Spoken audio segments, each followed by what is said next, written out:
Monday night. It's all right.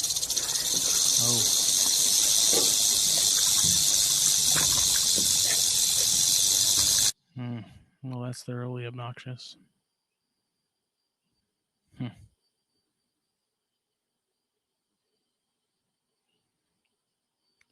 Bloop. Bloop.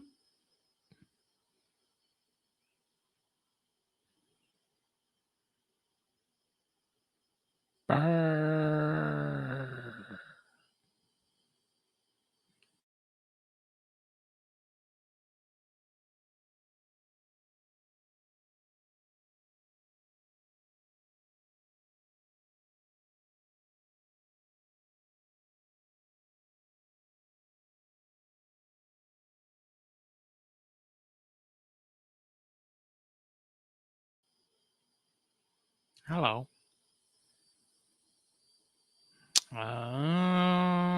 So I started a little early. Phil will be here shortly. But hey, it's Monday, and we are back for Snakes and Stogies 79. Speak of the devil. You're already rolling for 4 minutes and 43 seconds? No, it was the pre-roll thing. Did you Crazy. Forget? Have you forgot? Well, last time the pre-roll was a little wonky, so I didn't know what the plan was. I actually thought I was going to be like 5 to 8 minutes early, and I am not. But that's fine. We're here. We're rolling. So first off, not only is this show brought to you by Puget Sound Pythons, but congratulations, because Gendra are now officially Gendra. Gendra. They are now to be married at some point in the near future. So, in the foreseeable future. Congratulations, Gendra. We love you both. It's pretty cool. You are still technically early. Bill is correct. So. That is good. Well, isn't he in the future, or he's in the past? That's what it is. He's in the past. I don't know. Yes. What do you have tonight? Cigars go. I always mess this name up. It's it's an Oliva, but it's the Melanio. Yeah.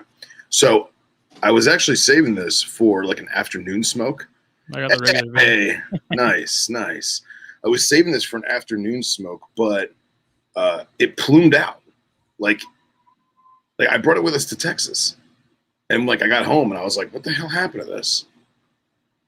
Or you know what? Was this? You didn't give me this in Texas, did you? No, you're fine. You're fine. I don't know. Did I give you one of those in Texas? Is that the Maduro or the regular one? This is just regular Grand Reserve Limitada. I don't know if I did or didn't. It's the box pressed. Right. I don't know if I brought some Maduros. It's definitely not the Maduro. It's just the limited. I don't know. I don't know where I got it from, but I know I had it in Texas. It got Cigar of the Year back in 2014, I think. Well, it was turned white like 3 days ago. So I was like, let me wipe this thing off and I'll smoke it tonight. So it's all good. Great minds think alike, apparently. Yeah, I love that one in a Maduro, but I really like, as far as like Olivas, this is probably my favorite, and this is the Perfecto, which I'm not a big fan of, but the Robusto and the Toro and this regular Series V are really good. So yeah, what do they call? Yeah, Dustin, it's pretty hot here too. It's actually, I was going to bring that up. I didn't know if I looked a little funny, because I walked outside. There's so much humidity. It's crazy. Has it been raining by you? We got a serious storm last night, like crazy rain, which we needed desperately. But right on. And in case anyone if there's background noise, the security system people are putting in a thing right now in the garage, so you might hear noises. Fair enough. Fair enough. So we've been gone for a while, and then, by the way, we have sponsors. It's almost been a month. We need to push PSP even more. What did you see? No, I was gonna say, did you see? Sorry, my computer lagged out for a second there. I didn't know if you guys were hearing me or not. Those pictures of him proposing were phenomenal. Yeah, grandiose mountainscapes. But I wonder though, because when you have like professional photos done like that, though, you gotta wonder. Like, if I were a woman, I would, and I saw a professional photographer like randomly following us around, I'd suspect something. But right. Well, see, I think I'm also lucky that I have a lot of friends that are like professional photographers, or they're amateur, but they're professional quality. And most of the time, if we're hanging out in like a group setting, somebody's got an actual camera, you know?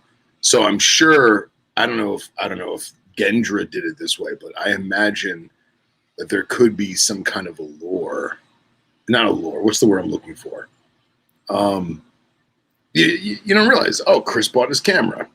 Oh, all right, he's taking pictures of the mountains. We're going to see the mountains. And all of a sudden it's like, wham! Be my life partner. Yes. Yeah, that ring is pretty legit. It's good. I always love when it's one of those like James Bond evil villain diamond rings where you put it in like a laser to destroy the world. A laser that'll blow up the moon. Yes. Speaking of lasers, did you see the Elbit Systems, which is part of the L3 Harris conglomeration? They produce lasers and night vision for the U.S. military. I just saw this today. They designed a high-powered laser, infrared laser. It's invisible to the naked eye, from what I gather, to shoot down drones, aircraft to aircraft. Crazy. So basically, you got some guys or gals flying around in like I don't know, it's like a Cessna, it's like a prop plane. Maybe it's a Grumman, I don't know. And there's like a window on the side, and that window is like it's like crazy. The Daisy rifle of lasers. I don't know if it's the Daisy. It's more like the howitzer. So, yeah. So I was gonna say is we were gone for a while, and then we had our collaboration episode. It's been almost a month. 78th episode. It's been 27 days, I think, according to what SoundCloud told me. So, wow. So, what else is new in your life, buddy? Corns are hatching. Yeah, let's talk about it. Got the clutch, had 11 eggs, and ended up with 9 surviving. I had one that died in the egg. I think I could tell it tried to cut its way out, and it didn't get out, and it just died.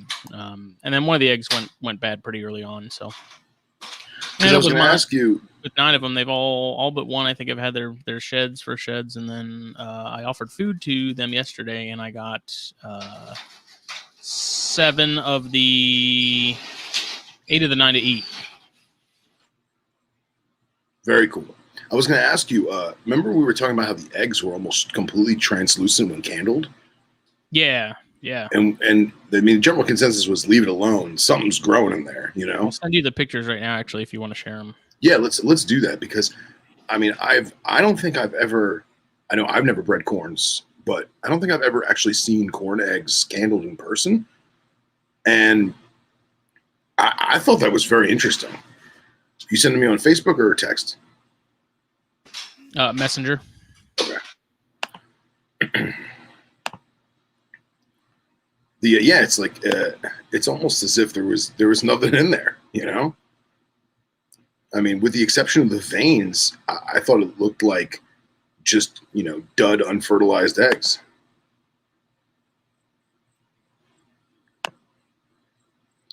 So let me pull this up real quick.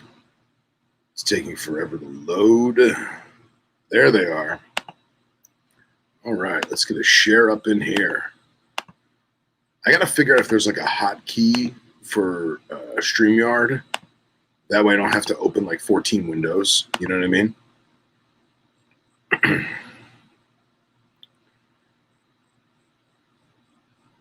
Yeah, and so one of those, so that's the corn clutch, because I think one of the pictures I sent you is actually one of the Baird's eggs. Okay. But yeah, it's bizarre because that was just before we left for Texas, so that was maybe 4 or 5 days before they hatched. Right. And it's just bizarre. Yeah, that's a corn egg, and I can't figure out exactly what it is that would cause that. The only thing I can think of is that albumin or whatever in the egg itself is more opaque, and therefore you can't see what's going on inside unless it's like up against the shell, like the veins are. Right, like more milky, more less like, transparent. Because if you looked at that, you would say there's nothing in that egg. Like, that is empty. Right. Well, obviously there isn't, or there is something going on because you see all the the veinage and stuff. Like, that's a healthy looking egg on the inside. And I don't know, when she laid them, they didn't look great. You could see sort of the starring as far as the calcification and stuff of that outer shell, and it wasn't great, but they all ended up almost all of them went the distance. So, but yeah, I it's included pictures of them and pictures of the parents too for anyone who is curious. And I hate that Messenger does it the opposite. Yeah, it's odd. Yes. There so that's the picture that Katie sent me while I was gone. That was when the first one hatched. And like I said, I mean, they all kind of look, most of those eggs look a little rough, and you can see that dud there in the middle. Is that an eye? No. That's a. I was gonna say that'd be pretty cool if that was a little sneaker eye. But yeah, I mean, and people get so discouraged. I think that when the time comes, you look at this. Obviously, this is a dud, right? But you look at this egg here, all this discoloration, and like up in here, and people get discouraged. I've seen people throw away eggs. Yeah. And it's like, just let them do their thing. You'll know when they're rotten and bad. You'll definitely know, especially when you smell it. But people get discouraged, and I mean, like these eggs are obviously still awesome because babies popped out of them.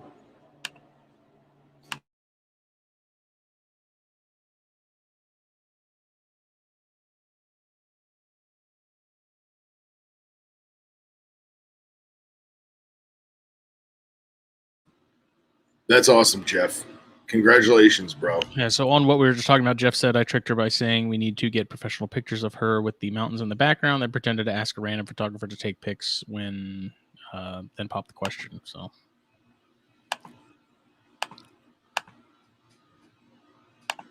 yeah, and as far as the bad eggs thing, I've seen some eggs where if you looked at it, you would say like there's no way something's coming out of that, and then lo and behold, there is actually something in it. And so I'm of the same opinion. Like, they're not going to hurt anything. Just leave them in there. Let them do their thing.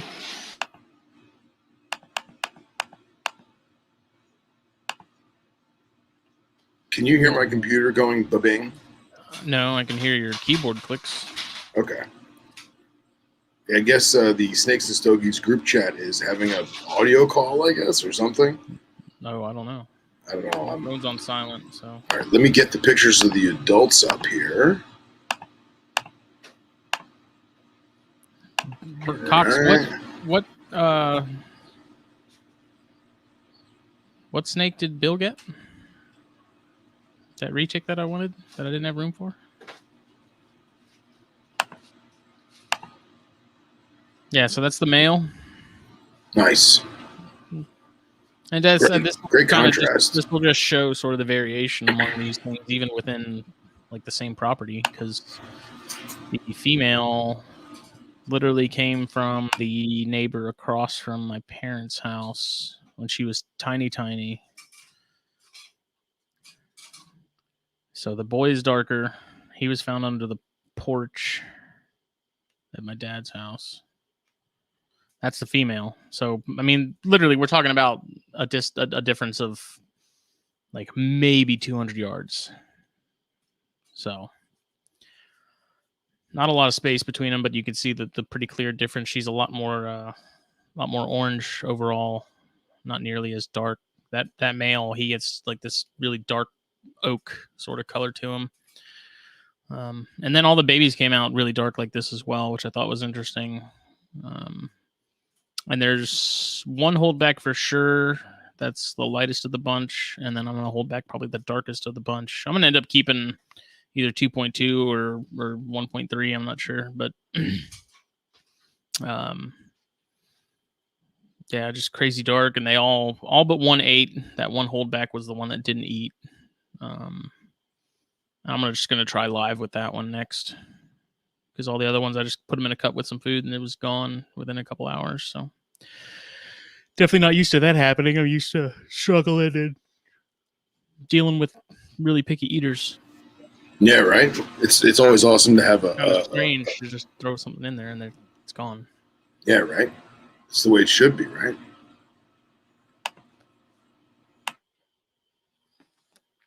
So other than that, the Baird's clutch is due to hatch within the next 4 to 7 days. Only 6 eggs out of that. I had planned on putting a pair up for the Reptile Preservation Institute auction thing coming up before Daytona, but I may change it to a voucher just because if I only got, it was a clutch of 6 eggs. One of the eggs went bad for sure. And so I have 5 that look healthy. So kind of want to hold on to those for a while too and determine who stays and who goes. But I don't know. We'll see. And then I'm expecting eggs from the Loma Alta female. She had her prelay shed, it looks like, while we were gone. So within the next probably 2 weeks or so, 3 weeks, I should get some eggs from her. Maybe we'll see. But came home, the pair of Dion's rat snakes that I got. The female came in gravid. She slugged out. Came home and there was nothing but slugs in the thing, which is fine. Damn. No big deal. I put them back together. So yeah. Those are really interesting, too, because I was reading Dr. Messenger's book about them. And so, like, they stay, like, the gestation is crazy long. It's like, what did I say? Like,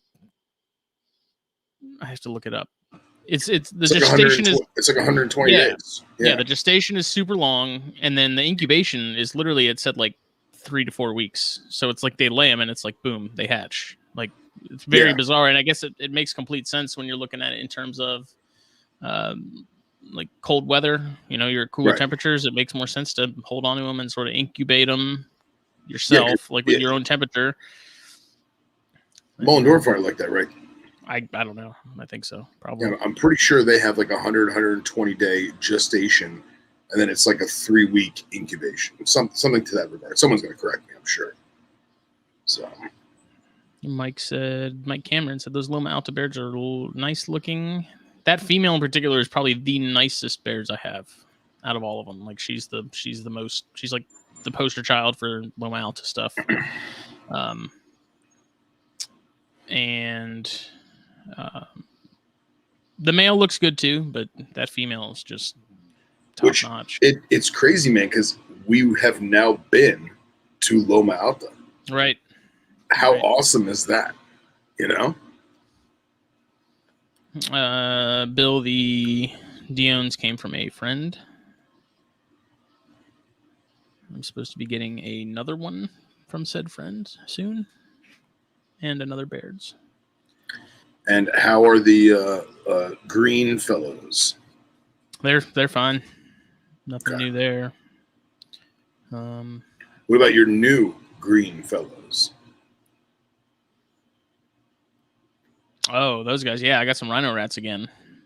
Those guys are doing great. So I had 2.2 come in. One of the females was pretty small and scrawny and was looking a little rough. Send pictures. And well, I don't really have any pictures of them, dude. I'm kind of leaving them alone. Yeah, touche. And that female ended up rolling on me, but kind of is what it is. But the other 2 males and female are doing really well so far. They've all pretty much shed at least once, and they've all been eating. Like, those things are freaking nuts for food, man. I'm trying to send you the most recent pictures of stuff that I have.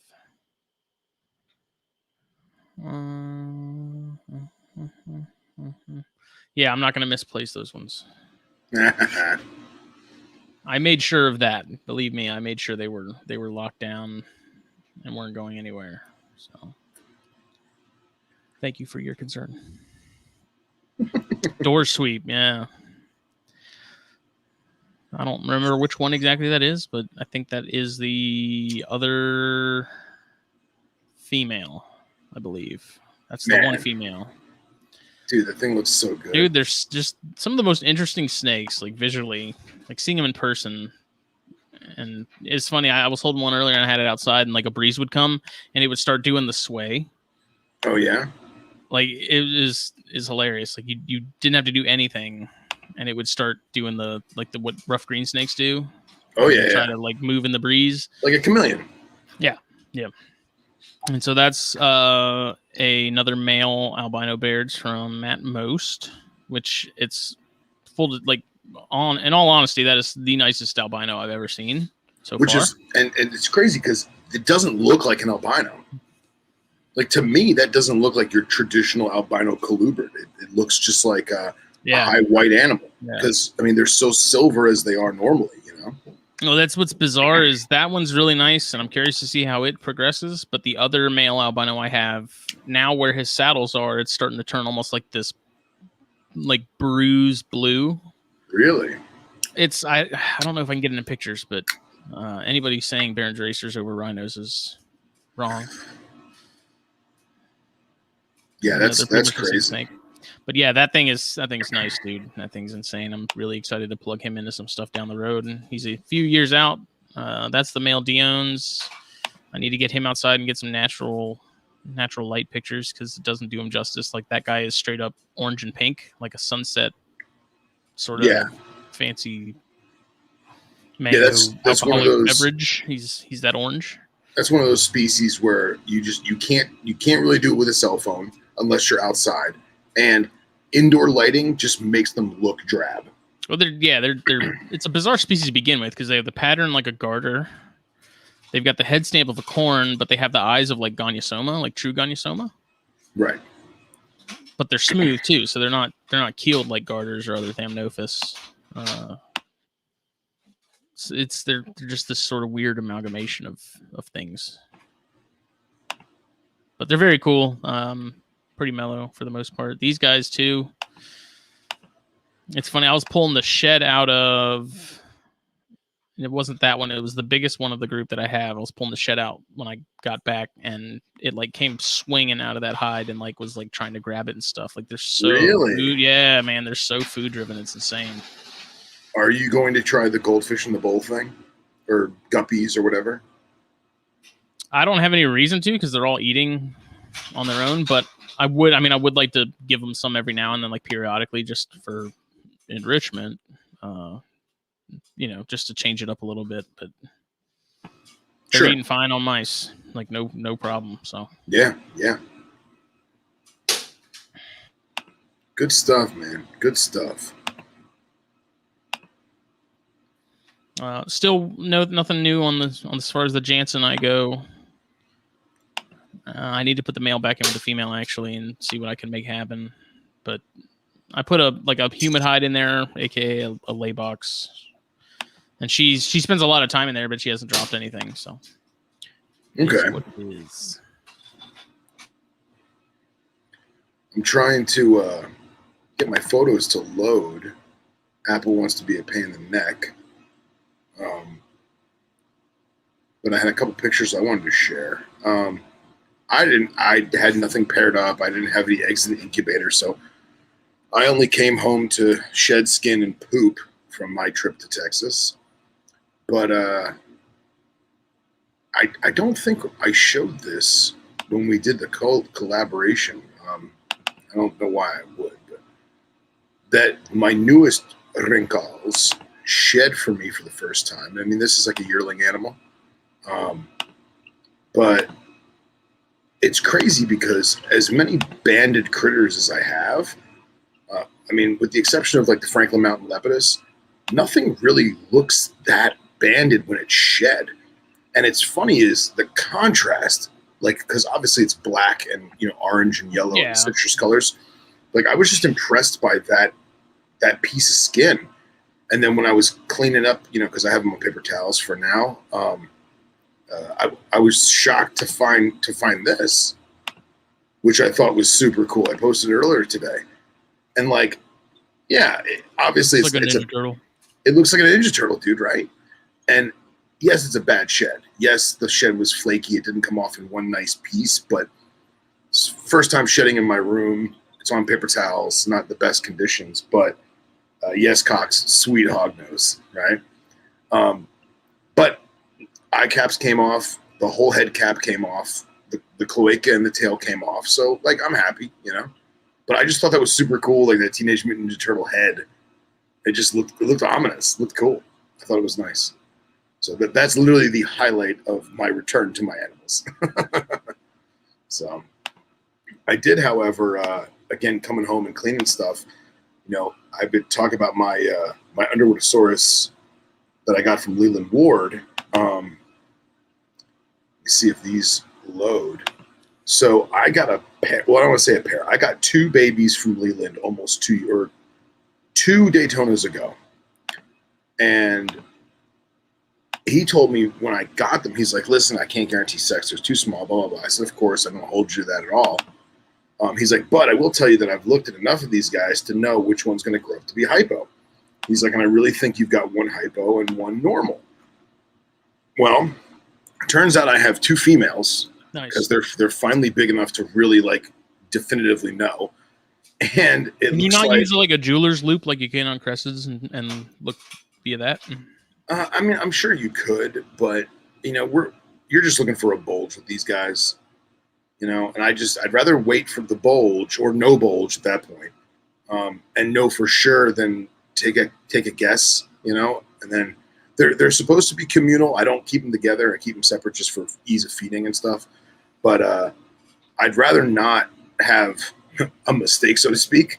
But it turns out that both of them are hypo. So they're both female and they're both hypo. So now I just need to find a normal male and I'll be good to go. But dude, like, those things are amazing. And like, you can see, oh, that was the best picture too. You can see there's bands of dots, which I think is super cool. And unlike any other species that I know. Because it's not an actual band, it's just the rosettes themselves. Yeah, yeah. You know? It's like the ghost of a pattern. Right. See if it'll try the... No, never mind. Well, yeah, I still have it open. So see if it would... like, that picture showed up. I think... Remember, because we had the issues with the... when we did the recap show. Oh, you know what I'm going to do? I'm just going to send it to you on Facebook, and then I'll just post it from there. Because that just seems to work. I feel like Facebook is the ultimate converter of data. Yeah, I send myself stuff all the time on there. Oh, yeah. Like pictures and links and stuff like that, text. Like, I message myself when I need to copy and paste stuff. So, do you know what airport people usually fly into Daytona for? Daytona International, I believe. Oh, do they have one? I'm 99.9% sure they do. Gotcha.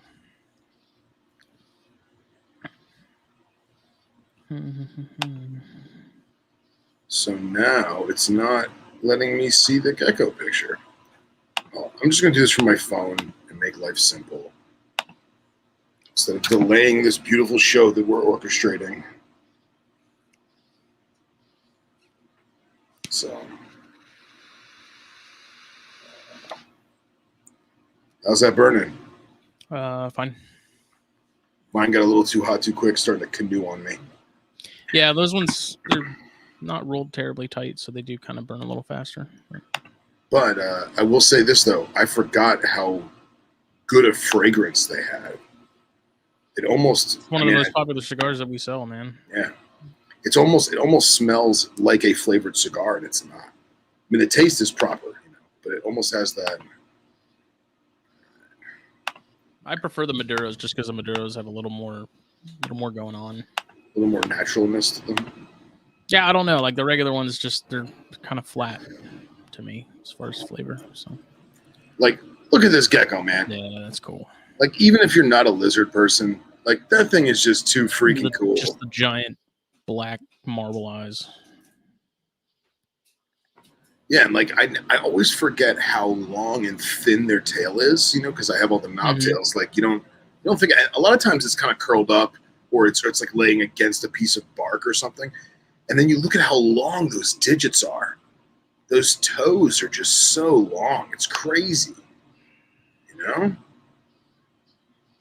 And actually, this one, you can see the bands better. You can see the one at the nape, one here, one here, one here.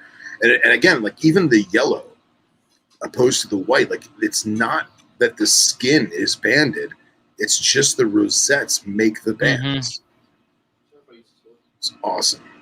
Love those stupid little geckos. Tell you what, last night I was looking up care for horn lizards. And I'm not going to do it. But you know what, dude? If you didn't have a snake room, I just don't think it's worth the hassle. If you didn't have a snake room, I'd say go for it.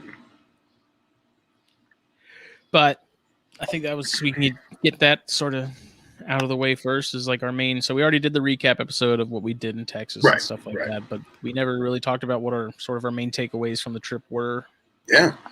So I figured it would be a good show to sort of jump into that, sort of absolutely what was learned from it, sort of what we would change.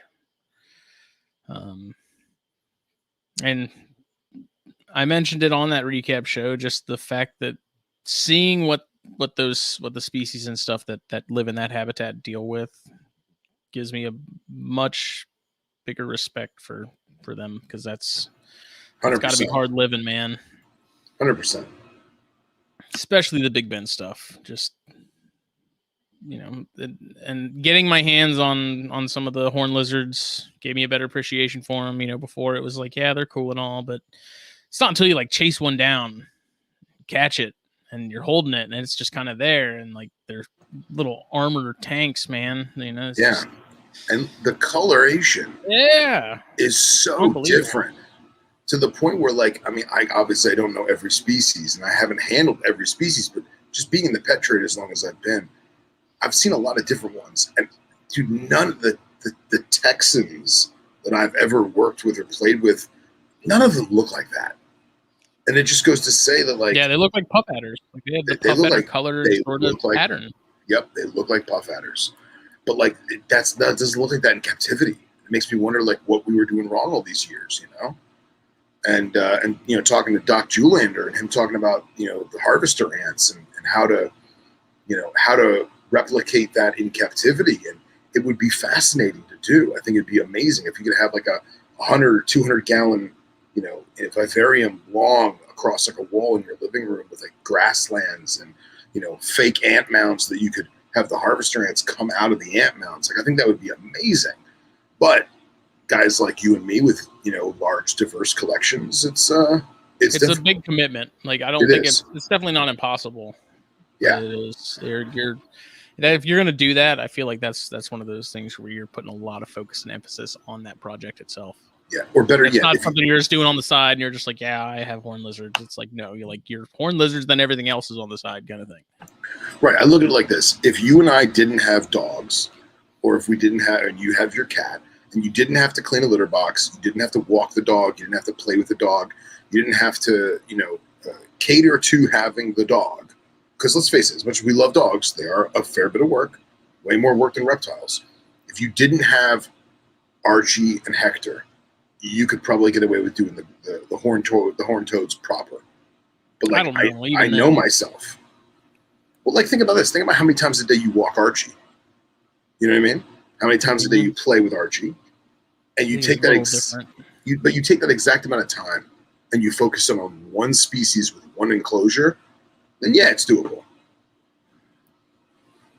But yes, Thomas, they are introduced. There are pockets of the Texan, the cornutum, up in like the Charleston area, and then I looked on a map, and apparently down south of me, in like the Savannah, like in the Georgia Coastal Empire area, there's some introduced there too. Interesting, very interesting. I was doing a lot of reading last night before bed because I was like, I'm wondering how difficult would these really be, and you know, I have the book on them and stuff that I'm reading, and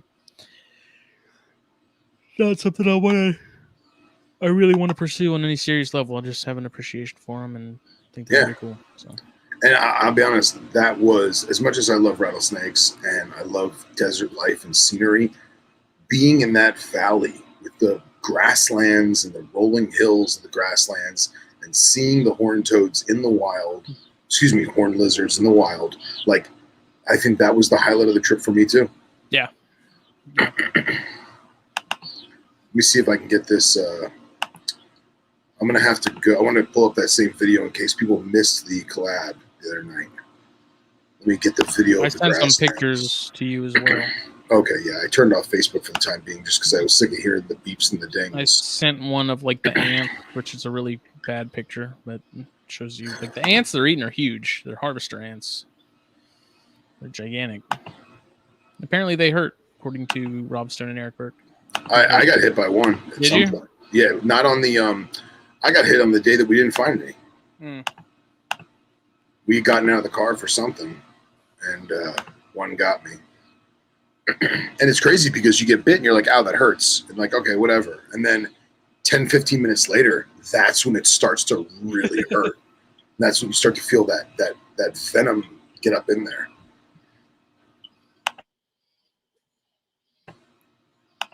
But this is actually a deceiving photo too, because I mean, obviously you can't see how large they are. Yeah, you don't have a whole lot of context. But this earth here is clearly more compacted, and where it was more sandy or more loomy, it was an actual ant mound that had slight elevation to it, and there was almost like a cone. It almost looked like a freshwater cichlid nest. You know that underwater they make those like little craters. No. Okay, well, it looked like a miniature crater.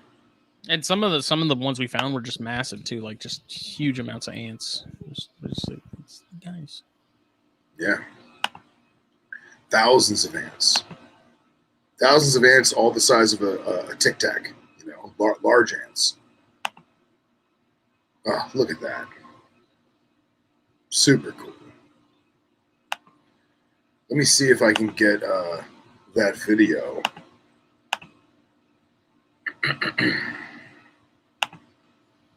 Forget it's Monday, and that's everybody come through the garage night to throw away every bit of trash that we decide to throw away.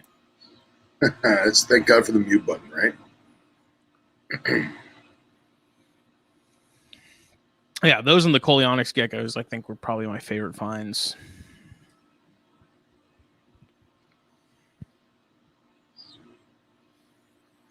The Coleonyx were awesome, and just the variability in the same species, even like the type of tail. Like, it really makes me wonder if the second one we found was a regenerated tail because of how thick and, you know, leopard gecko-y it was, opposed to the first one we saw that was super long and thin, you know. And then Gendra asks, when's the next herping trip? And that's kind of one of the interesting takeaways for me with the whole thing is, like, I'm into herping, but I'm into leisurely herping. Right, right. And if you're going on a herping trip with Rob Stone, leisurely herping ain't in the docket. Like, you're going to be hardcore. Yeah, it's not you're not sitting on the end of the lake, you know, throwing a rod out and trying to get some bluegills. You're actively hunting the shoreline for snakehead, you know.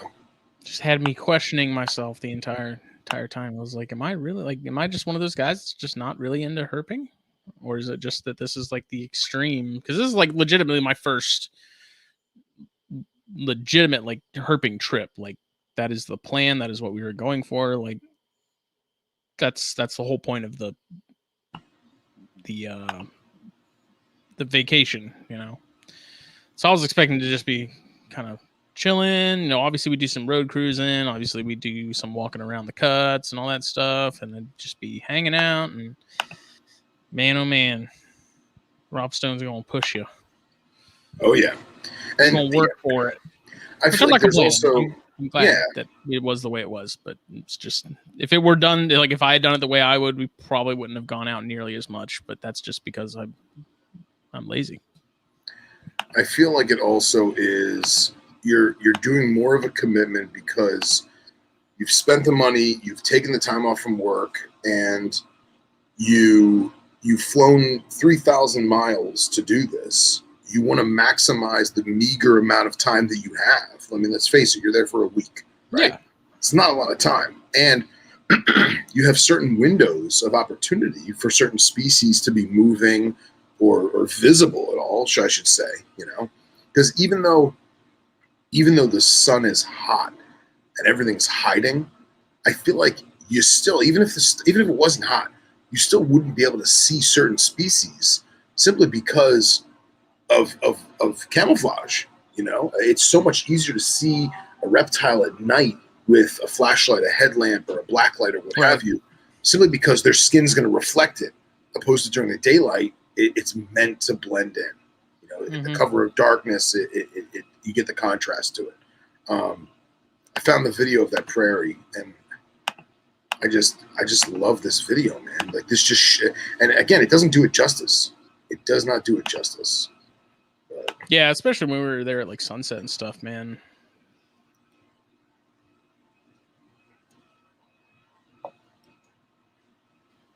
Look how fast it is. Yeah, dude, those things were quick. So fast. Zoolander burned his arm on the muffler under the van, getting one. Oh from yeah, the car.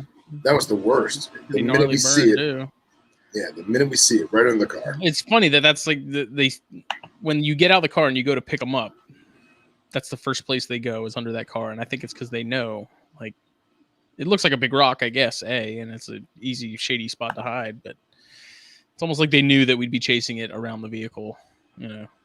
Right. It's kind of goofy. Look at that thing, spread eagle. I'm doing the Spock thing.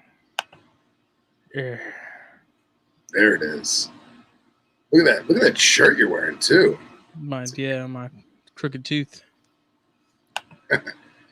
And dude, like Burke is a happy guy, but he was so happy when we got those things, man.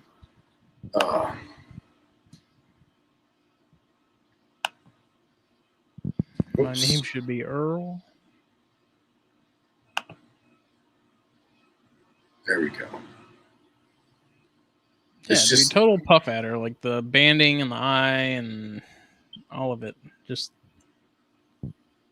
I don't know why I never really bothered to give those things a second look. But now I'm just freaking in love with them, man. They're just one of the coolest reptiles we have in the U.S., like by far. Oh yeah, hands down, super unique in every attribute, every way. That's still one of my favorite photos. I really want to see what Rob shot, like what Rob got, because I still need a magazine cover. This issue is going to be behind a lot because, hey, we were gone a week. Yeah. So half the month went by, and it was like, now I got to start on the magazine.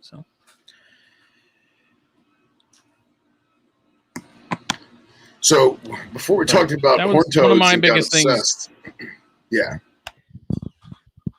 You know, was maybe I'm not much as far as herping goes. It's just not my thing. You know, I think I prefer the captive side of things more. I think it is your thing, but the way we went about it was alien to you. You know, because there were times of the day when I don't want to say it like this, but I feel like we knew we weren't going to see any animals or any reptiles, I should say.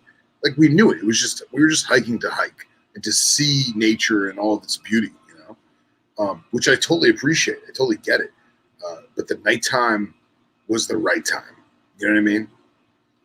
And I just compare it to my local stuff. And it's like, I don't go out during the day because there ain't nothing moving. Right. It's hot. But come 8, 9, 10 o'clock at night, it's prime time, baby. Yeah.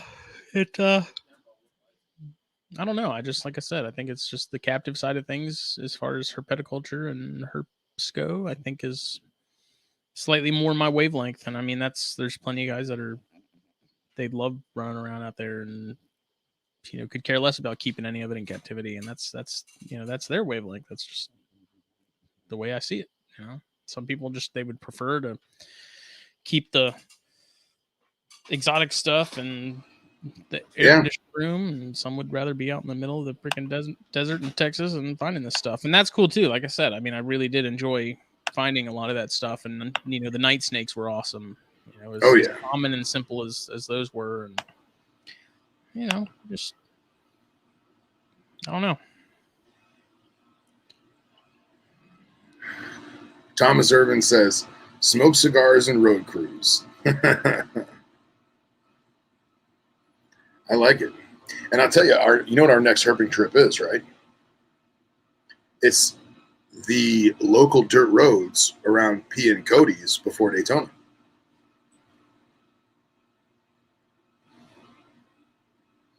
That's going to be it.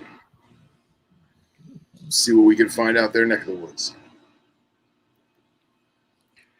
It was a lot of walking. I had like neuropathy in my feet.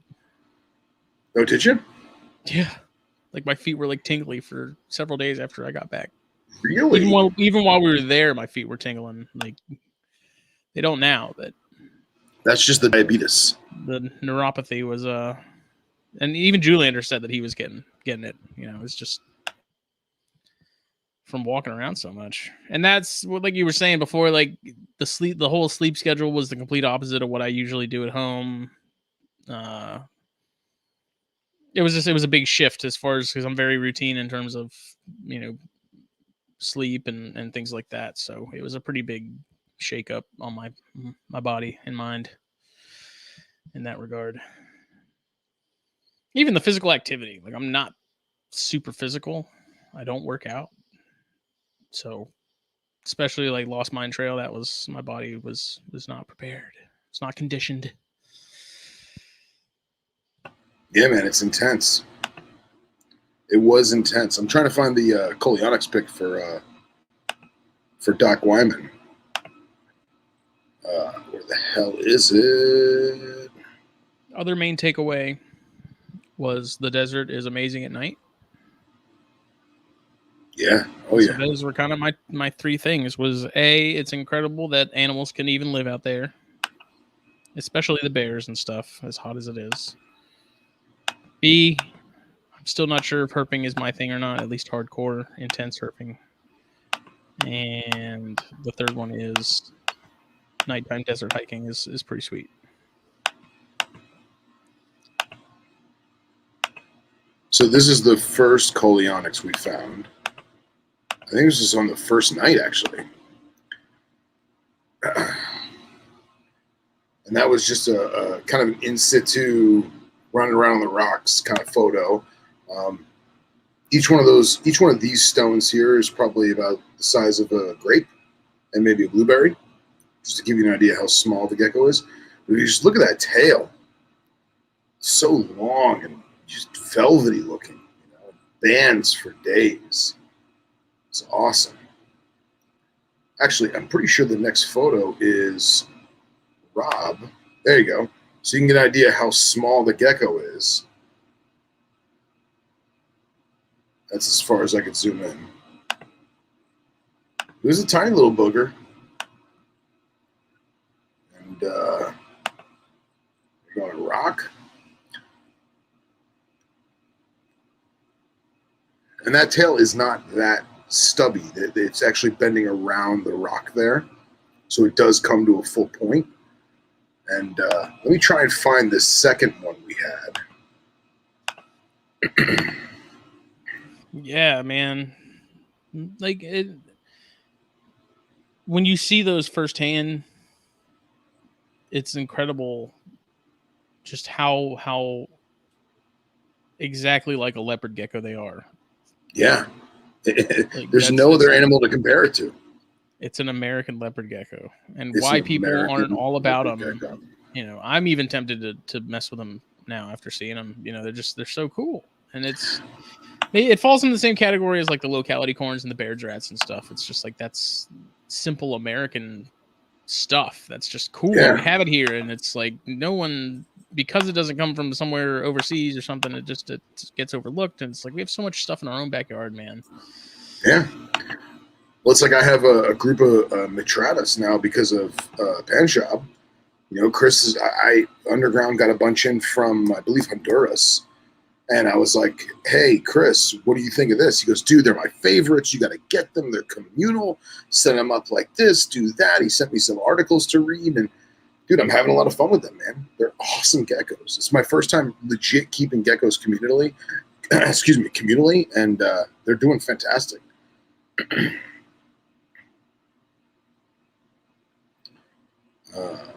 Trying to find where Rob sent me the link to his photos.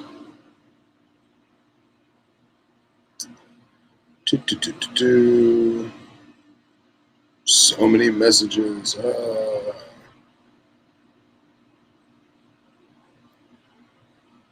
I may have gotten rid of it. Very interesting. Oh, well, I'll find it later. But yeah, geckos in the desert, man. Phenomenal. Absolutely awesome. Did you learn anything while you were there? I learned a lot. I learned there's countless species of animals that live in our beautiful country that I didn't even know existed. I had no idea what a central Texas whipsnake was. And to be honest, I had an idea in my mind what a patch nose looked like, but yeah, it wasn't that. It wasn't that. Yeah. So that was super amazing. And you really get an appreciation for the herpers that are there day in and day out, tirelessly trying to find stuff. You hope it's not just to pad their pocketbook. You hope that it's for science or photography or just appreciation of the wild. But man, we saw a lot of the same people every night doing what they do, and like the dedication to the area, the dedication to the species, I think is phenomenal. And then the people that live out there, man, like it's tough to live out there. You know, you're very far away from everything. I mean, we make jokes about how we can't order pancakes because the diner ran out of maple syrup and the train doesn't deliver the syrup till Friday, but that's a real thing still. I mean, we're spoiled. We have Amazon Prime, you know? If I want something, I will have it tomorrow, and I don't have to pay for overnight shipping. Those people, they're old school, man. Very old school. So it was an amazing experience. And I look forward to more of them because I didn't travel in my younger years, and I regret it. And the time is upon me, I'll tell you that. We should do that. Ernie McCracken said, when are you going to allow guests to call in and ask about lizard leashes and 66% het for ghost ball pythons? Couldn't even tell you what a ghost is. I bona fide, genuinely wish that there was an app or a program where we could have people call in like an actual radio show. Well, we have the Google number, but we have no way of like plugging it into this. I don't think that would be amazing. Take caller number 42. You're on Snakes and Stogies. I'll have to look into it. It's probably easily doable. Just got to figure out how to make it happen. Because that would be cool, you know.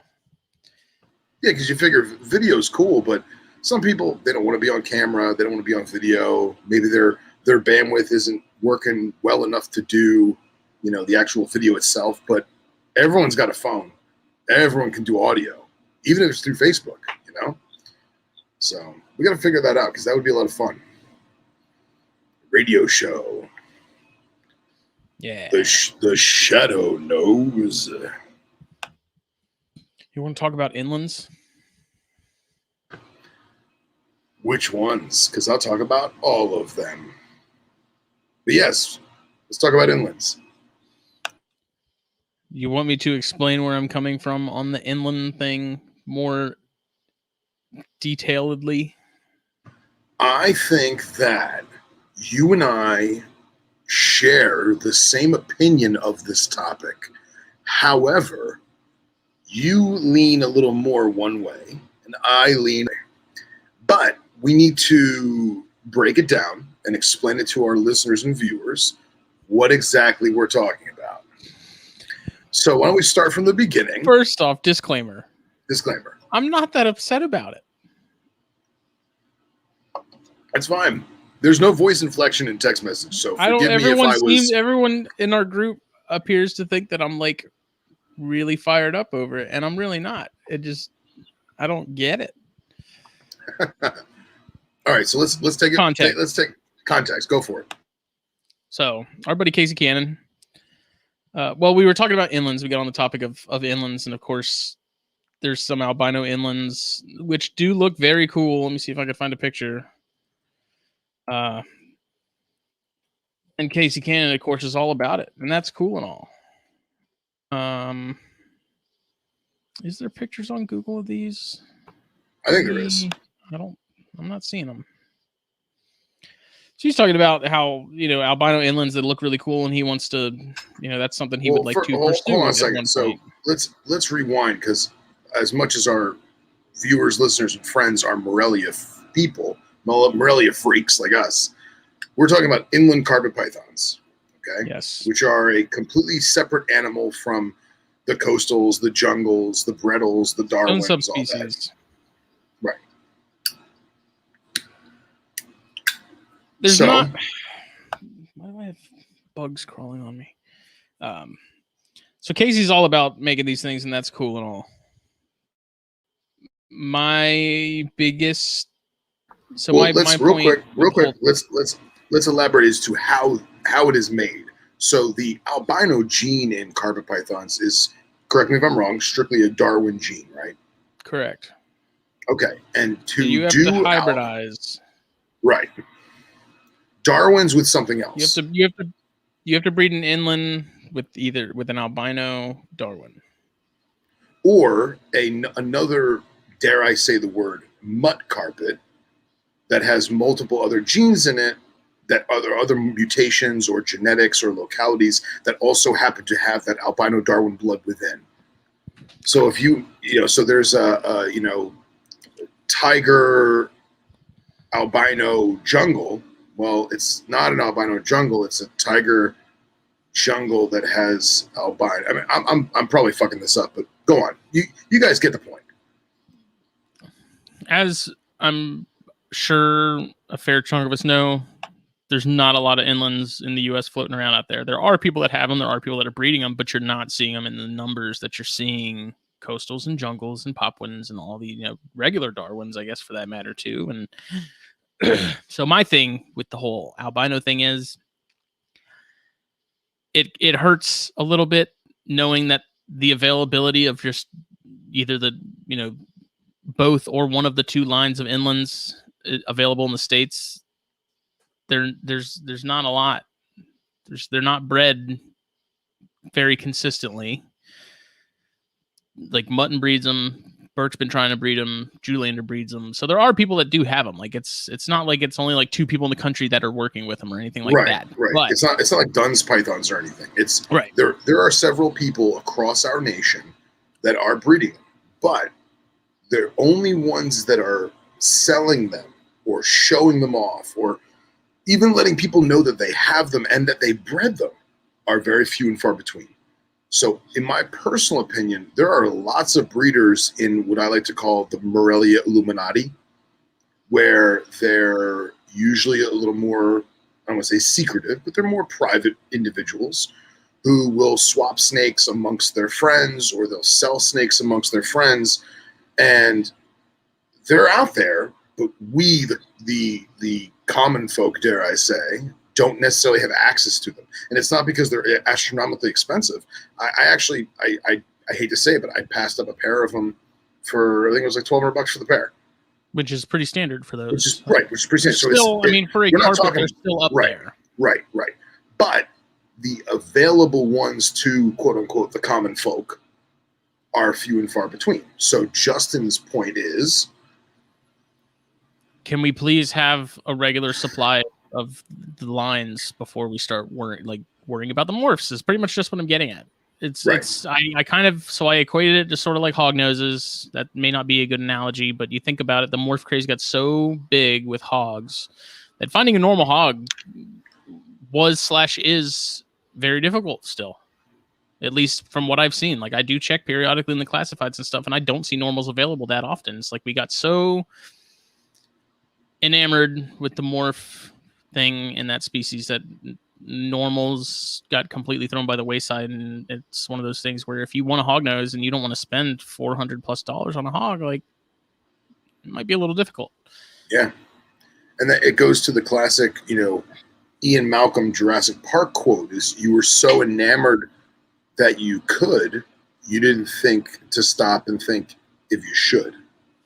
Right. And I'm like, it's not that I'm like, one person trying to do the albino thing is not going to ruin inlands forever. Like 20 people doing that isn't going to ruin inlands forever. It's just one of those things where I'd like to see them more available as the regular lines than now having to worry about het albinos and things being represented properly. Okay. So it's like, you think about Boelens. I use this as an extreme example. But I was like, there's so few Boelens in the country. No one's really breeding them. It'd be like someone being like, oh, I'm going to make an albino Boelens. I don't have enough money to get a full pair. I just have enough money for a male or a female. I really think an albino would look cool. So I don't know if you could even breed a Darwin to a Boelens. So it's kind of a stupid example, but it is in a similar vein where like the availability just isn't there. It's like, why are we worried about morphs and color patterns and things like that before we have a steady supply of these things and it's like, if you do that, like, go nuts. It's just one of those things where I worry more about down the line, and I'm talking like 10 years, at least. Now it's like, well, we have inlands, but finding pure, like, original line inlands is now going to be very tough because everyone was, not everyone, but people got so obsessed with the idea of plugging it into other things that now they're very hard to find. So that being said, I agree with you. I do. But I also have my own opinion of this where, and again, I don't know the full history of diamonds, but... And this I agree with Cox. What's Cox say? Cox said, well, if you do it the correct way, it's all good. If you have a room of carpets and you have 6.6 inlands and you toss one male to an albino, it's not that bad. And that's kind of how Billy Hunt does it with the carpondros and stuff. Like, he has, if he has a spare pair of a carpet and a chondro, he'll pair them. And that's cool and all, but it's also pretty easy to pick out a carpondro out of a group. That's true. But now, so what I was going to say is, going back to diamonds, I don't know the full history of diamonds. I'm not God's gift to Morelia, but it was to my knowledge that a lot of diamonds were figured out and dialed in because they bred in the jungles and they made those first F1 diamond jungle crosses 15, 20 years ago, whatever it was. And I feel like if you did have one Boelens and you bred an albino Darwin to it and it worked, you could get a lot of information out of that. And again, one person doing it, 2 people doing it, 10 people doing it, that's fine. As long as there's more than 10 Boelens to be done with. Right? I think you're not going to get a whole lot of information if you're trying to breed just Boelens. Breeding it to another species, you're not going to get much from that, I don't think. It's like that was... Yeah, but what I'm saying is that people's evolution of keeping diamonds and breeding diamonds was furthered, whether it be by a little bit or by a lot. It was furthered because of that hybrid. Now, I also think about this too, is the animals that Casey got, for example, those are already mutts. Now, in theory, could there be work to be done to weed them back out and bring back into purity? Or not to say purity, but you know what I mean. But he's already got mutts, so why not just keep making mutts and make cooler looking mutts and more exotic mutts? You know what I mean? It's not like he bought 6.6 pure animals and he's mutting them all out. Mutton. But you see what I'm saying? He's already got hybrids. He's already got mutts. So he's just making cooler looking mutts. I understand that. I'm just saying the availability of regular inlands just isn't there yet to where I feel like we should be worrying about making albinos or tigers or any of this other stuff. And I mean, that's just personal opinion. Like I said, I love Casey to death. You can do it every once. Like, the albinos do look cool. I sent you the picture on Messenger, by the way. Okay. Cox sent me to show them. Let me grab it real quick. And Cox, I think at one point during that conversation, I made like a reference to like chondros and some localities not being available, and like that's, I can understand sort of the comparison, but at the same time, I don't think it matches very well, because even with the localities, I've said it a million times, like we don't know 100% if it actually came from where it's being claimed that it came from. Right, like the Lyra stuff. And that is a very cool looking snake. Like, I will not deny that. Yeah. Now, like, if you plug that in with the Brettles, it would be pretty sweet. Okay, that's what I was going to ask. This is not the albino Brettles. This is albino Darwin 2. That's the inland. It's the inland. Okay. Yeah, it's awesome looking animal, man. Awesome. I wish it was on a different background, because I feel like that tan substrate is... Yeah, it kind of kills the contrast. Kind of kills the contrast. It doesn't make the colors pop. Yeah, but you can imagine what that would look like on like a black tablecloth. Mm-hmm. Absolutely awesome. But yeah, and just going back to what we were talking about before, do you remember that we were talking about on the Texas trip, talking about, rock chondros, doing actually doing roughies to, roughies to green trees, right? Mm-hmm. Now, how do you feel about that? If I bought, I still want to see what one looks like out of morbid curiosity, but it's the same thing. Like, okay, maybe in the next 5+ years, when roughies are now way cheaper and much more readily available, that's fine. But what's the point? It's like the Chihuahua crested combinations, man. It's like, why are you going to take a $1,000 animal and pair it to $200 crested? It's like, is it because you just didn't have the money to get another Chihuahua, and so you thought this was the next best thing? Is it some sort of Frankenstein sort of thing? And I'm in no way anti-morph. I have the albino Bairds. I've got 2 of them now. Right. Like, I plan on playing with that gene a little bit and seeing how it works with some of the other stuff. But it's like, I just want to make sure that we're not shorting ourselves in the future by worrying about like what we're breeding now, if that makes sense. Yeah, no, I get it, man. I agree with you. I do. But I also feel like if I got a group of roughies and paired them all to carpets, you would still have all those other roughy breeders keeping it pure, keeping it righteous. You know what I mean? Mm-hmm. And I feel the same way with the inlands. I do. Well, it's compounded a little bit then, because like, you have full control over what happens with those animals, but once you don't have them anymore, you don't have that control. That's true. Like, that's very true. Those intergrades that Casey got, someone could very easily throw those up on Morph Market and say, like, hey, these are inlands, and completely scam people and get top dollar. It's true. And that is true. If it's someone who doesn't really know exactly what they're looking at,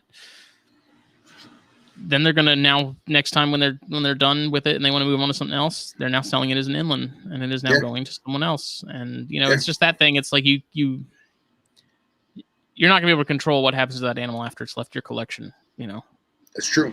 That's kind of what makes me nervous, is like, how reliable are other people to do the right thing and know what they're dealing with and that kind of thing.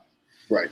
I have a Darwin that the older it gets, the more Darwin it looks. But in the beginning, I was really concerned that it was an IJ cross. And one of the reasons why is because the guy that produced it down in Miami has been known, at least on the grapevine, to do Darwin IJ crosses a lot, because his 1 or 2 or 5 Darwin females didn't take. So he's like, screw it, I'll just throw it to an IJ, And again, usually pretty good about marketing it as the appropriate animal. Yes. But let me give you an even worse. If you're looking at it on a timeline, some point on that timeline, someone is not going to sell that animal for what it actually is. And what I was about to say is what I like to call the board shop mistake. Bored meaning like I'm bored, right? So you get a pet shop, mom and pop chain store, whatever it is, and they bring in a Darwin IJ cross, right? And it gets handed to the clerk. The owner of the store who bought the animal hands it to the clerk and says, hey, man, this is a Darwin IJ cross. Throw it up for $3.99 or whatever it was, right? And the clerk walks over and he gets his little brother label maker, and he puts, hey, boss, how much is that snake again? Oh, $3.99. Okay. He goes, Darwin, $3.99. Wasn't doing it maliciously. Just young kid wasn't paying attention. Old kid wasn't paying attention, and forgot to put IJ on there. And that's where the snowball starts. So I get it, man. I really do. And you could argue easily that, you know, the clientele that's going to be buying that animal is likely not going to be the Eric Burks and the Owen McIntyres and the Nick Muttons. You know, it's going to be the people that just want to carve it, don't care what it is, ends up on Craigslist eventually, whatever. And then just to go back to your Chihuahua thing, sorry, my neighbor's dog is barking, forgive me. To go back to the whole Chihuahua thing, I know someone who bought a Chihuahua because they saved up and saved up and saved up and got one. And it was their pet. And they said, you know what, I'd really love to breed it. And then their neighbor or a family friend or somebody was like, hey, you keep reptiles. I don't want this crested gecko anymore. Take it. And they're like, hey, maybe I can throw it to the Chihuahua and see what happens. And all of a sudden they pop out hybrids, right? And now they sell those hybrids. And now they have money to invest or to buy or to acquire an appropriate Chihuahua. And now they're popping out the pure stuff. So like it's almost like a means to an end, I guess you'd call it that. You know what I mean? Like I said, I'm not against it. It's cool if someone wants to do it, go for it. It's just personal opinion is I don't see the point. No, I get it. Like why not just why half-ass it when you can whole-ass it? It's just going to take more time, you know. I agree. I am not a hybrid guy. I'm an integrated guy, providing it's appropriately done. So, like, you breed a cottonmouth to a copperhead, as long as it's a Florida cottonmouth to a southern copperhead, I'm okay with that.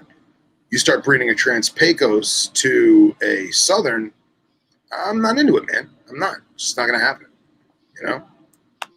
And I put it in, you know, speaking about retics in the chat, you know, that's how I kind of laid it out for Cox too, is like take a super rare locale of super dwarf. Would you rather someone pair that to that same locale because there's only like Tannenbars right now? Am I going to go and pair my Tannenbar with a bar neck or something because that's my only option? I don't want to do that. I want to find another Tannenbar, be it somebody else's, where I'm even sending that mail to somebody for them to use, just so we can have more Tannenbars in the industry. Granted, it's going to take longer before they're readily available, but it's a start. You know, it's somewhere to go. And I would be just as frustrated with the super dwarf retic thing, you know, like a true super dwarf, like rare locale that's rarely available. We know for a fact that it actually came from this area. Like it's verifiable to a degree. And if someone just was like, well, I got this, you know, what was the thing? A mochaccino latte, half het, scaleless mainland. You know, I'm gonna pair this super rare super dwarf that I just paid, like I just had to remortgage my house to buy, and pair it with this just 5 gene mainland type. Like a little, it's kind of, like I said, people can do whatever they want to do. It just, to me, it's like, man, like you really could have you could have done more for that species to where you could explore that more, and other people could explore that more if they were more available. I mean, we're talking about very long term, obviously. This isn't like a 1 year sort of thing where it's like all of a sudden, hey, there's Tannenbars everywhere. Like, cool. Like we're talking. Yeah, I would say that the Tannenbars are even more scarce these days than inlands. I would. And I would agree with you 110%. But at the same time, if you already had a mutt Tannenbar, what would it matter? You know what I mean? Yeah, that I get. I just, it's the eye of the beholder. If people want to Frankenstein things, that's cool. Whatever, go for it. Some of that stuff does look really neat. You know, like I said, I like just ball pythons. Like, I couldn't tell you the first thing about most of the genes with balls, but I do appreciate how, like, the phenotype of some of these, they look really badass. Like, they look like cool snakes. Do I know what was involved in making them and having them look that way? Absolutely not. I'm clueless. But well, wasn't the tesseracorn something else? Wasn't that a hybrid? I've heard that. I don't know how true that is, though. Okay. I heard it came from like a king snake or something like that, but I Yeah, don't know. I have a hard time buying that. When I was 18, I had a Jurassic king snake, and my Jurassic king snake was a chain king to, I think, a Florida corn, maybe. Mm-hmm. And that thing was super cool looking, crazy looking. It was only like 3 feet, and it was like 6, 7 years old. It didn't get big at all. But when I was, I would say late 90s, early 2000s, that was like the colubrid hybrid craze. Yeah, like, I remember that. And we're not talking like Pueblans and Nelson. Jungle corns were the thing. Yeah, jungle corns were the thing. And I feel like we got out of that. You know what I mean? But then again, you're talking about animals that are native to our country. See, and Cox said there is a rumor that a king snake intergrade is where it came from. But I think if that were the case, even this far down the line and down the road from when they originated, I feel like you would still notice that king snake side of things. Like with jungle corns, it's obvious it's not a corn snake. It's obvious it's not a king snake. Like it's pretty clear that it's something else, you know. Yeah, but I mean, I'm obviously I'm not a gene expert, but I wonder if there's ever a chance where you have a hybrid that produces a gene, and then upon cleansing the hybrid of the opposing bloodline, it would still retain that gene. So in theory, you could have a king snake gene in a corn snake, but the corn snake would still be 100% corn snake. Is that possible? I don't know. You're talking about like breeding out that half of the. Yeah.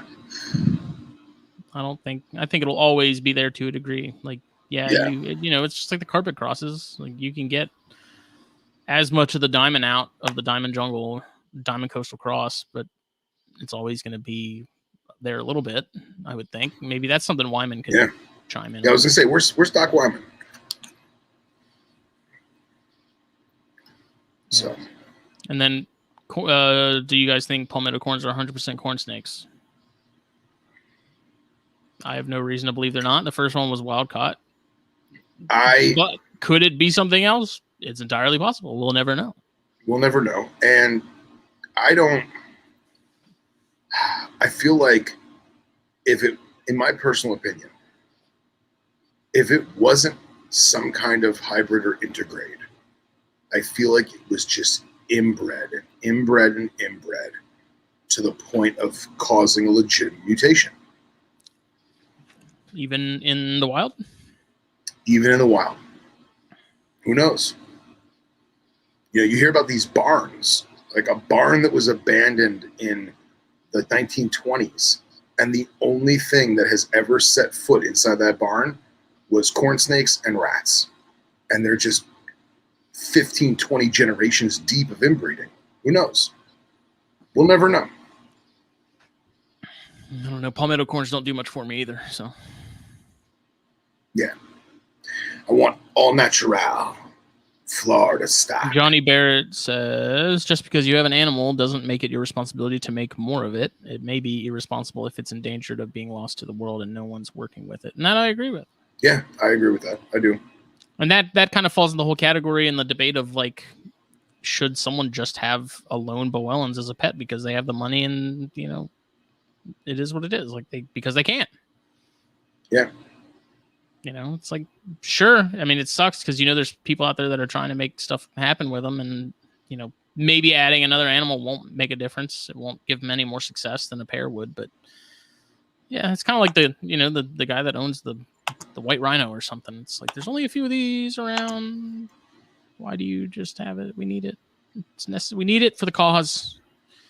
And I think it also comes down to, I don't want to say people's opinion, but it's ingrained in some people on a historical level. Like, for example, I grew up in a horse farm in Jersey, and in Jersey, and we would get, I don't want to call it piebald, but for lack of a better word, we would get piebald white-tailed deer, and they were always culled.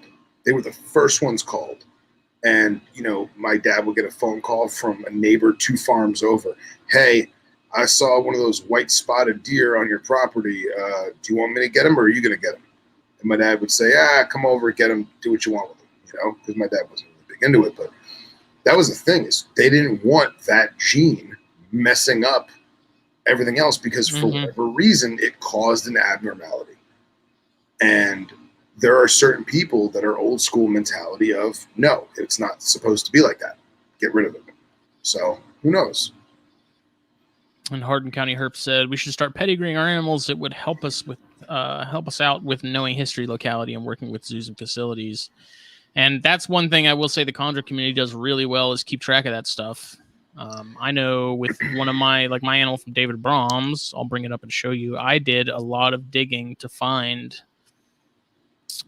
basically trace, backtrack the lineage of this animal from Brahms through various old websites. But it's cool. That's what's neat, is people keep track of these things, you know, like animals, serial numbers. But see, I also feel like, and maybe this is just because I grew up when reptile people were shitty. Not to say they're not shitty now, but I know there's a lot of people that would lie about that. A lot of people would Photoshop some pedigree, you know? Yeah. And that is kind of the risk you take. But these I know for sure. So I went and found this animal. Right. Found talked to David about the animals it came from, and then went as far back, and I was able to find a Vinsky blue male and a Ophiological Services high yellow female is in the bloodline on the damn side, you know, and that's as far as I could go back. That's as far as I could dig back. But it's awesome that there's a lot of Rico Walter lineage in this animal. And I went back as far as I could, man. I did a lot of digging just to find these two, and they're there, you know. It's, I don't know, people do that well in chondros.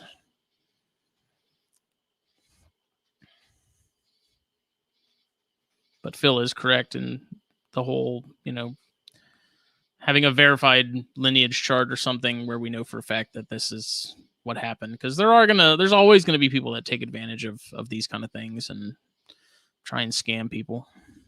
It's nature of the beast, I guess. In any industry, there's always going to be someone trying to steal money from other people. Yeah, it's sad. But it is awesome that you do have the lineage that you have, and that you are friends with Brahms and could give him the information that you found and have the information for yourself. And I think it's cool to be able to go back and be like, man, this is one of the most, you know, same with chondros too, you know, there's famous animals in chondro history, and to go back and see you know, way down the line, this animal came from that. And is it going to have any bearing on the genetics if you bared it now? Not really, you know, but it's just cool that it's still there. There's a history to it. And that's kind of why I love that Brahms animal so much, is because it has, you know, it came from Rico Walter's stuff. That's a finite resource, because Rico isn't around anymore. Signal Herp's not around anymore, you know, and that was something I wanted to talk to Rob about, actually, because I think he'd mentioned it while we were on the trip, you know, people maybe putting too much merit into the history or bloodline of an animal rather than the animal itself. And I can see that. Yeah, but at the same time, it's almost always people that aren't with us anymore, like Justin Wilbanks. Yeah, I would have loved to have had some of his stuff, because that was my buddy, man. That was I talked to him pretty regularly. He was a good guy, and I don't have any of his animals, but I didn't have the money to strike when the iron was hot.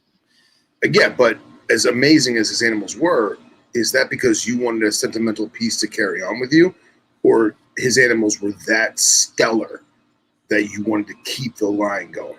He had really nice ones. He was working on Tiger's stuff mostly, Tiger Stripe, and he had some killer animals. But yeah, also the same way of carrying the torch, in a sense. You know, that's your friend. Just like if something happened to me, you guys would be getting pretty much, you'd be splitting up my collection, and I would hope that you would want to carry on that kind of thing, you know. And the Rico thing, that's just because Rico was, you know, he's the legend in the chondro world or in herpetoculture in general, and to be able to have some of that, like just a small piece of that, even if it's pretty far removed from where I'm at now. I don't know. It's something it's, I don't know. Just. No, I get it. I get it. I do. Yeah. And you look at the big names, like Bell's stuff and Abbott's stuff. And it's a fantastic thing to keep going. It really is. But I also feel like people dwell a little bit too much on it. Yeah, I can see that. And I would hate to overlook someone's, production because it wasn't quote unquote of pedigree. Mm-hmm. So I don't know. I think we're in a better place than we were in the past. And it's going to be a hell of a ride in the future. So I'm eager to see how everything progresses. On a side note, anybody who likes ginger beer, I love ginger beer. I was in the grocery store and I was looking for ginger beer and I found Bundaberg in a glass bottle, ginger beer. Australian family owned. Look at that. It's got the kangaroo on it. That's how you know it's real. And I thought it was a like a pop top, but it has like this grenade pull thing, which is pretty nifty. Front towards the enemy. I'm gonna try, front towards. I'm gonna try and show you how it works. So you grab the pull pin and you lift up. I'm gonna spill this all over myself. And when you pull up, it breaks the seal like that. And then the whole thing just pops off. It's crazy. Seems excessive. I think it's pretty nifty. I thought you were about to like whistle over it.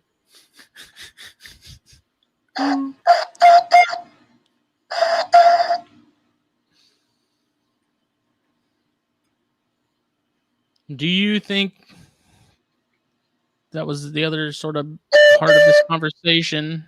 Little engine that could. Is the morph thing getting out of hand overall? No. I feel like it is I feel like ball python morphology is on its own wavelength. I feel like that is just its own thing, and it will continue to be its own thing, and it's a separate island of herpetoculture, herpet everything. But I feel like more and more people right now, the trend right now is locality-specific animals. That's a fact.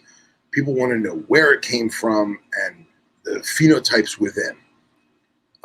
Especially like colubrid people right now, like that is the MO, is I want to know what valley it's from. I want to know what town it's from.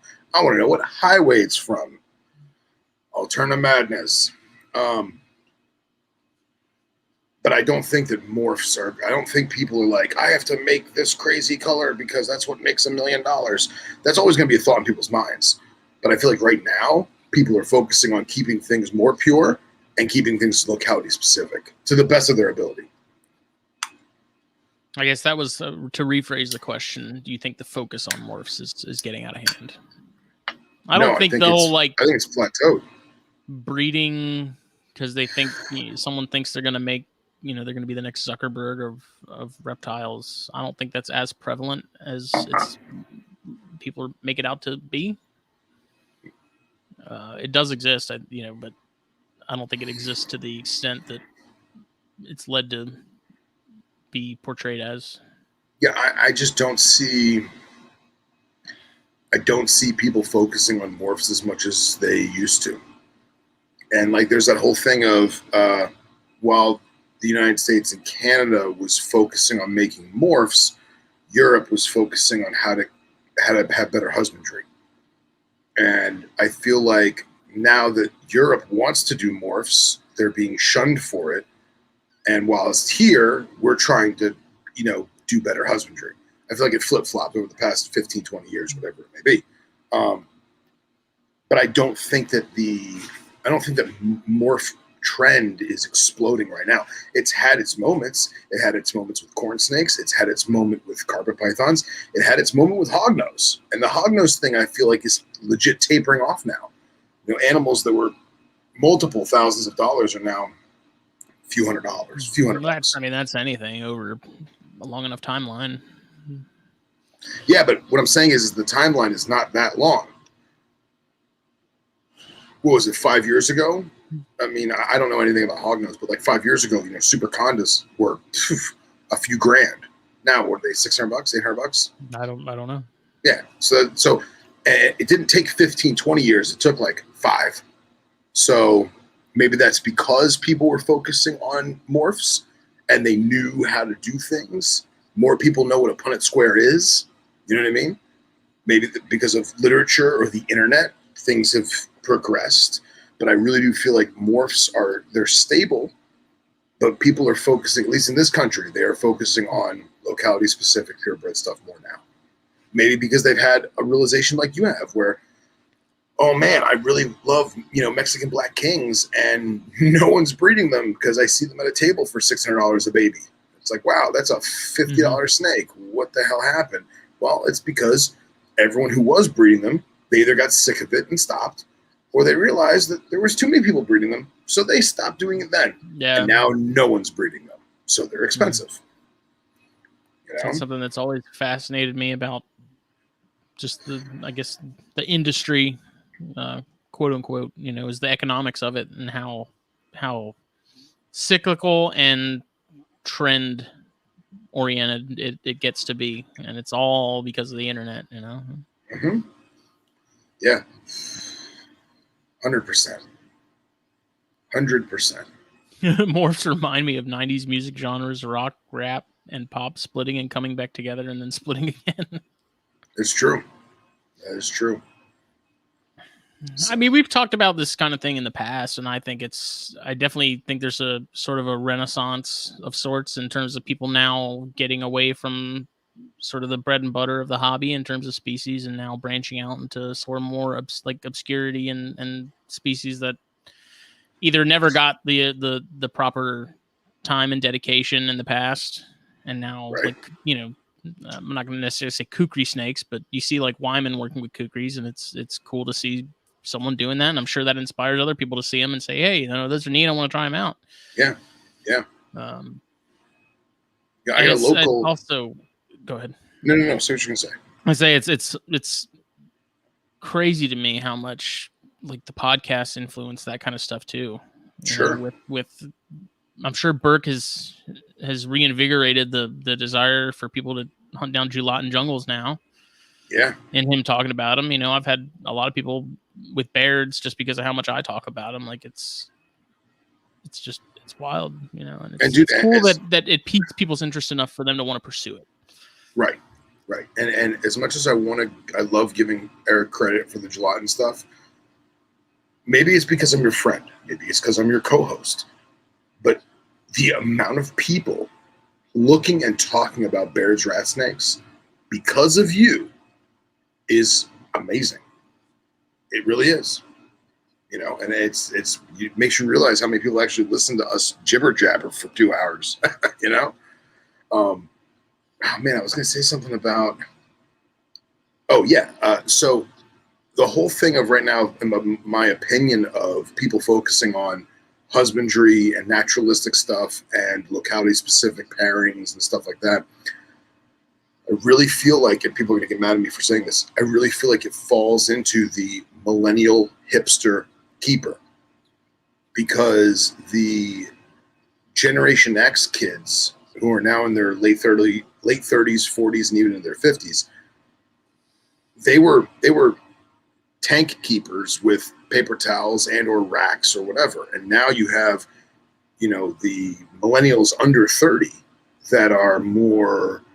They're going with the European way of things. Right. Smaller collections, like bigger enclosures. Yes, it's the hipster keeping. Like, I hate to call it that, but that's what it is. You know, and it's like, oh, you keep it in a rack. Well, I have this sand imported from this place, and I do this type of live naturalistic plant. And as much as I'm making fun of them right now, it's fucking amazing. And I am so proud that they are doing it, because it gives the old fogies, myself included, inspiration. Not Henry. And well, Henry's an anomaly. Henry. Henry's an anomaly, because Henry has the coolest naturalistic enclosure ever, right? But again, Henry's not a hipster millennial. But what I'm saying is I make fun of the hipster millennial and the way that they're keeping, but I'm also proud of them because of what they've brought to the table and what they've opened the eyes of so many keepers, and myself included. You know, I think it's fantastic. And that coincides with the locality specific stuff, opposed to making it yellow. It's interesting too, because it seems like there's maybe, I guess you could say, a subconscious pressure for people to now take a second look, or, you know, maybe question how they're keeping things, whether they are doing it intentionally or not. I think the not necessarily the internet mob, but the most vocal ones about doing that European way of things with the smaller collections and the bigger setups, more natural setups, you know, like there's a pressure there that's building, you know, whether you like it or not, or you hear it or see it or not. I think it's, and I'm sure you could ask pretty much any of the Cajun companies, you know, over the last 10 years, how have things shifted? Like, are you selling as many racks as you did 10 years ago, 5 years ago? And I'd be willing to bet a lot of them probably say no, they're not. Yeah. And like, look at this. Look at a company like Hagen and Exoterra, right? Mm-hmm. Hagen puts out a glass vivarium where the front opens. Crazy. How many people made that or attempted to make that? And now it's remember when those available. First came out? Yeah. It was such a big deal. Such a big deal. It was like someone invented fire. It was crazy. Absolutely. You know, all the Dart Frog guys were thrilled. They were like, finally. Of course, I think prior to that, a lot of them were pretty much making their own sliding front glass, you know, tanks for frogs. But yeah, I think, you know, whether you like it or not, I think there's a moral pressure to do that kind of thing. And I mean, that doesn't necessarily mean that you have to abide by it. Because I'm kind of old school in the way I see things too. You know, am I going all out as far as enrichment and stuff for my animals? No. Am I giving them options to sort of change things up, adding multiple hides, you know, making them have to kind of work for food and putting it in spots where they have to actively hunt for it, you know, a box with a hole cut in it, you know, where they have to really look for, you know, the food and stuff like that. Yeah, I do that on occasion too, but putting them, you know, in a bathtub or, you know, a freaking cat tree or something, you know, and all that. And like, I'm not going that far with it. I feel like I kind of straddle sort of the two generations in that sense, where it's like, yeah, I can see where they're coming from as far as the enrichment and the bigger naturalistic enclosures, but I'm also of the old school mindset of like, they do fine in these simple setups. And I've just come to the conclusion that it's just, if the species requires, if the recipe calls for a big naturalistic setup, and you know that like that species has been documented to thrive, or even if it's a species that no one really knows anything about, and you try both and you see which one it prefers and you stick with that one, like, just do what the recipe calls for. Am I going to keep the Gandhi-Soma in a 32 quart tub? No, I kept the male like that for a while until I got that Cambro rack because he was a freaking escape artist. But like that is a species that yeah, you can keep them in the 70s, like the V70s, and they'll do okay, like they'll do fine. But that's a species that will benefit, you know, 100% if you give them a lot of space and a lot of places to hide and a lot of climbing options and stuff. And you know, like I said, it's like that's what the recipe calls for. Sand boas, am I going to do that? No. Chondros, no. You know, it's just, like I said, what does the recipe call for? Do that. Right. There's no, like, that's what drives me crazy about that whole argument of the whole natural, like, bigger Vivaria, bigger setups, crazy enrichment versus racks and stuff. It's like, there's no one size fits all answer to that whole argument. Like, it's not that simple. Yeah. It's not that cut and dry. On that same note, petbackdrops.com shipped my African grassland backdrops. So hopefully this week I will have them, which is kind of shitty because I'm behind the ball on the rest of the friggin' enclosure.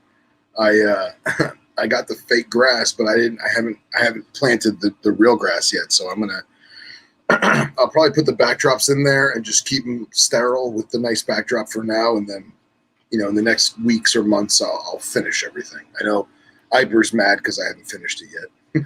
I did. I took a ton of pictures in Texas of the rock cuts and stuff, and just overall habitat, for personal reference, because I would at some point when I have the space, I would like to do like I won't even say natural, but like a something that mimics that habitat and keeps some birds in it or subox or something.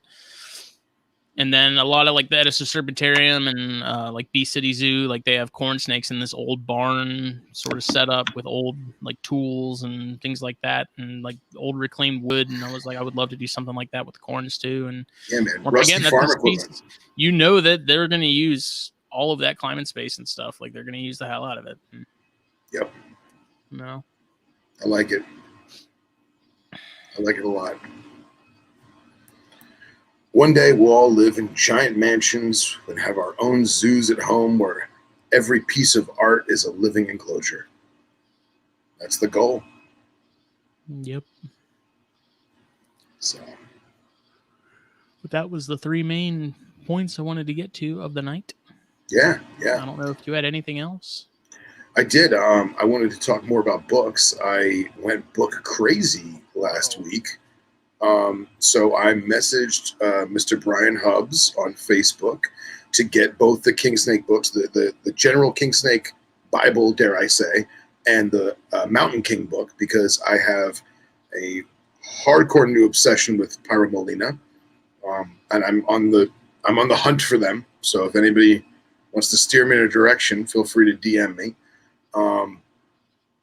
And then he's like, listen, man, I got a whole package deal if you want to get the field guides too, which he has the one Rattlesnake book with Dr. O'Connor. And I could have sworn I had Dr. O'Connor's book, and I don't. So I'm wondering if maybe like a friend had it and I've read theirs a bunch and gave it back to him or something. But I wound up buying all four, and I actually got the last set of four that he had for now. He's got another print coming out, I think, in the next couple weeks. So that's on its way. And then I talked to him about coming on THP at some point too. Yeah, we got to get him, and we got to with Dr. O'Connor or Hubbs. Hubbs. Oh yeah, you got to get Mr. Hubbs on, hands down. I just like saying his name. And hold on, I'm opening up my Amazon real quick because I got more. My orders. So yeah, I wound up buying the complete Subok for Anna Maria because she showed a good interest in it. And I was like, you know what? I don't want to be that guy. Let me just get my own copy, right? So I ordered my own copy of that. And then I also got, where the hell did I get it? Oh, you know where I got it? I got it from Eco. Standby. I also wound up buying Rattlesnakes of the Grand Canyon, per Nipper's recommendation. Mm-hmm. He said that book, although it is lean, it is incredibly informative. So that's exciting. And was it in the group chat where Doc Leonard sent pictures of the Grand Canyon rattler he found? Yes. The Utah locality? Yeah. Man, those rattlesnakes are so freaking cool. And it sucks that the one state where they look like they do in Utah, you can't get them because Utah, they're protected.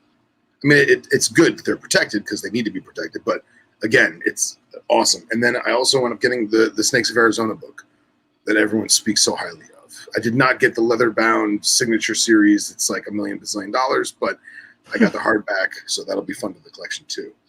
So I wanted to share my book stuff. Which is crazy because I bought all these books. And I know the first one I'm going to open is that Mountain King book. So, building Casey. That's another one. Like you think about what? Talking about a species, like a group that died. Right? Mountain Kings used to be the jam, dude. Dude, and there's still people putting them out. You know, Chris Panshop's friend, he's got some. I gotta hit him up about that. But from what I gather, they're not the easiest to keep going because it is a montane species, and unless you're knowing of that, it can be difficult. And then I heard the babies are actually worse than Enteresia to get feeding. But I don't care. I want to get some babies and raise them up, and when the time comes, we'll figure it out. You know, who says I'm even going to breed them? Cross that bridge when you get to it. Right. Maybe I'll throw it to a tester, see what happens. Whoa.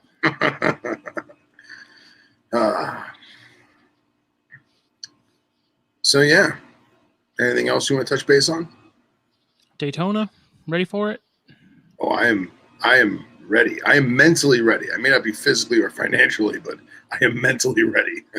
So you and I and Billy need to get together and have another magazine meeting huddle. Yes, we do. I know Billy was shopping for some backdrop stuff, and I still have that backdrop I have to roll out and figure out. I'm going to make it a mission at some point in July to go see Billy again in person.